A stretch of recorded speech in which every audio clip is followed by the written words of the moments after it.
Coming up,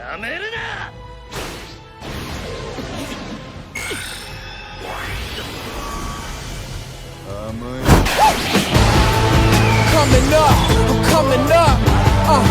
Feel the rush, feel the rush. If this ain't legendary, what you call it?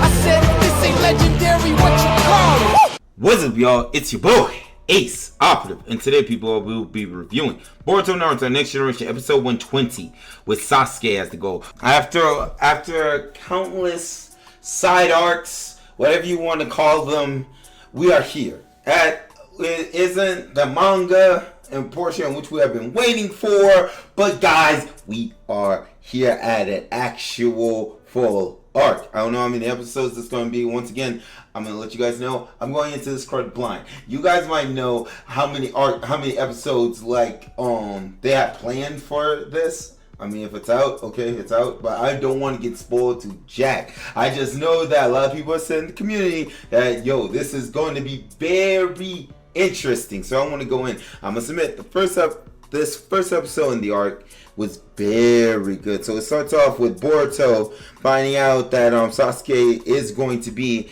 in the land of Wind. Also, very close to the Sand Village. So Boruto hitches the train, and I love how he got out of him spending time with his grandfather, and just so that he would go to the land of Wind by himself. I feel like Shikadai is going to meet up with him because they're both going the same way, but except the way Boruto went, it was just completely different. He wasn't able to hitch a ride on the Thunder Train. The train that helps, that makes it easier for ninjas to go from one village to another. He wasn't able to make it onto a Thunder Train. So he had to take a freight train.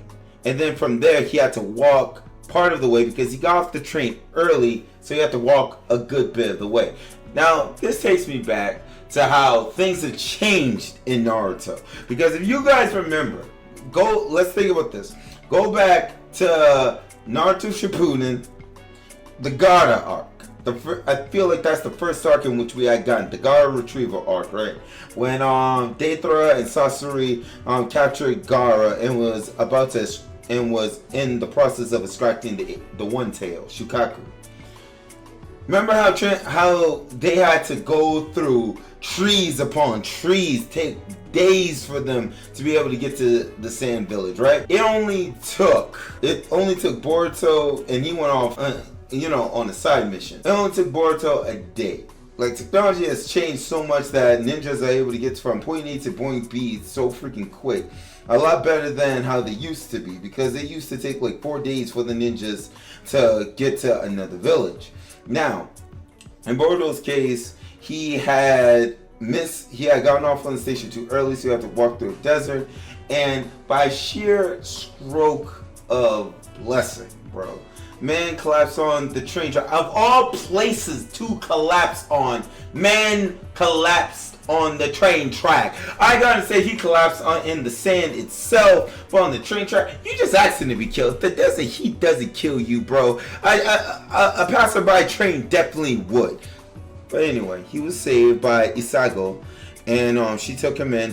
Her dad didn't like Boruto because he was a ninja, but after saving Isago's father, his home from some bandits, even though the bandits wanted Isago's father's land so that they're able to build a power plant, but he did not want to give it up. And also he had this thing against ninjas because his house had gotten burned down because of the Fourth Great Shinobi War, the one that Naruto and them participated in. So he had went through that, and he saw that ninjas, are nothing but trouble. Their goals are more important than the people in which they're protecting. I mean, I understand when it comes to push come to shove, decisions have to be made.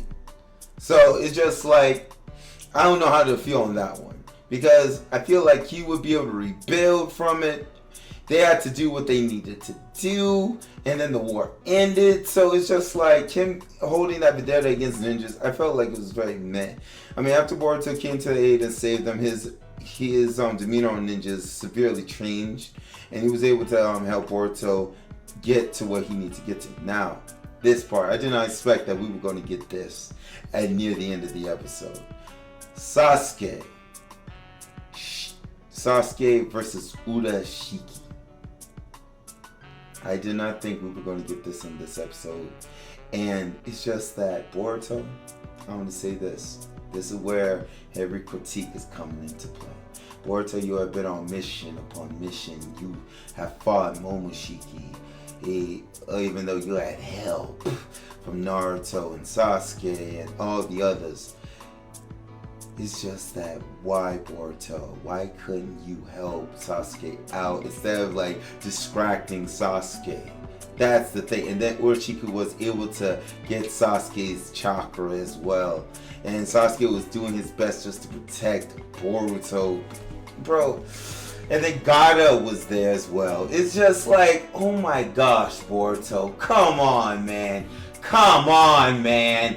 I understand that Urashiki, his powers, and we saw some of his power. Man is able to open up a rift and send his enemies through. Wouldn't be the first time, mind you. He used the rift to get out of being captured by Gaara and the Mizukage. So you must admit, man has, extraordinary abilities that we have yet to see. And also, he has said some of the soldiers, he got them from Toneri. So I'm just like, he's saying, sucker. Wait, what? Like, what is Urashiki, bro? This is gonna be hype. I understand some of you might already know what Urashiki's powers are, X, Y, and Z, because of the spoilers and links. I'm excited. I want to see this crap. I want to see what Urashiki can do. And for us now to just get into it, I feel like whenever we get the original cast, like Naruto, the original Naruto characters, right? Like Sasuke and Gaara and all of them, right? It's just like the blend of Naruto, the franchise, and the Boruto franchise. It's just like, it clashes. And I don't say that in like a bad way. It's just like, we get the slice of life crud with Boruto, but you get that nostalgia. If you have watched Naruto Part 1 and Naruto Shippuden, you get that nostalgia crud coming in. It's just like, it's the yin and the yang, bro. And it's just like, you're used, from me personally, like I've been following Boruto so far up until now, right? You see how, from Boruto's perspective, what he's looking at, right? And then you see what Sasuke and them, they know this sucker's an S-class threat. They know there's something about the Otsutsuki's that we do not know about. Because understand this, Urashiki was not in the manga. He has yet to be revealed in the manga. So I feel like this arc is going to be very important, because if they kill off Urashiki here, it would balance out the manga. But if Urashiki escapes and then he's after the one tail too, it's just like one man going after these suckers, one man putting Sasuke on his knees, got his chakra, and he already got Gaara's chakra. I'm trying to figure out what's he doing with all his chakra, and he got Toneri out of commission as well. Bro, this arc, I personally feel like this arc is going to be very good if they take Urashiki down. Because if Urashiki goes down, I feel like Toneri will be free and he will make his reappearance. It's just so much cards up in the air, but there's no like valuable like information which we as of now know.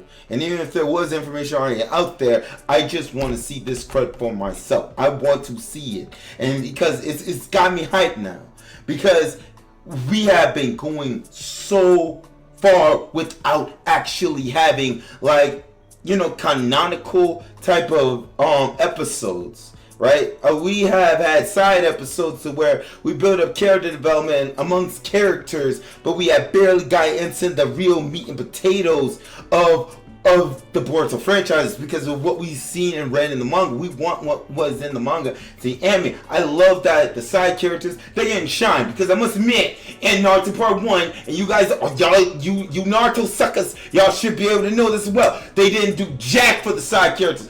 All those side characters, everybody got pushed to the freaking side, bro, in Naruto Shippuden. Everybody. It was all about Naruto and Sasuke. It was no development. That's just me. There was no development for the other characters. That's why I like Boruto. Boruto is giving each sucker in this freaking anime like character development, and that's what I like. I like that character development. Sure, it might not be what you guys would be expecting. Like how like action packed awesome freaking episode each and every day, like most of the anime which we got now. But the thing about is they get these characters ready. They didn't just push them to the side. We're 120 episodes in, and we're getting this type of stuff now. I just hope if Boruto goes into a Boruto Shippuden or a Boruto whatever Typhoon, whatever you call it, right? Spinoff. Well, the second, part 2. Please keep this going. I want little side things that flesh out these characters. That's why I continually want. I understand, like, a lot of people want, get to where we get Kawaki. I get that. But at the same time, with the anime, I like what they're doing with giving everybody their own type of spin on this. That's just me. But yeah, guys. So I apologize for going onto a rant, but this is what I like. This is why I like seeing the Boruto anime, and I just hope that we continue to get this interesting litness as we continue to go through. All right, y'all. Thank you all for watching. Please let me know what you guys think about this in the comment section below. Till next time, guys. Operatives, move back.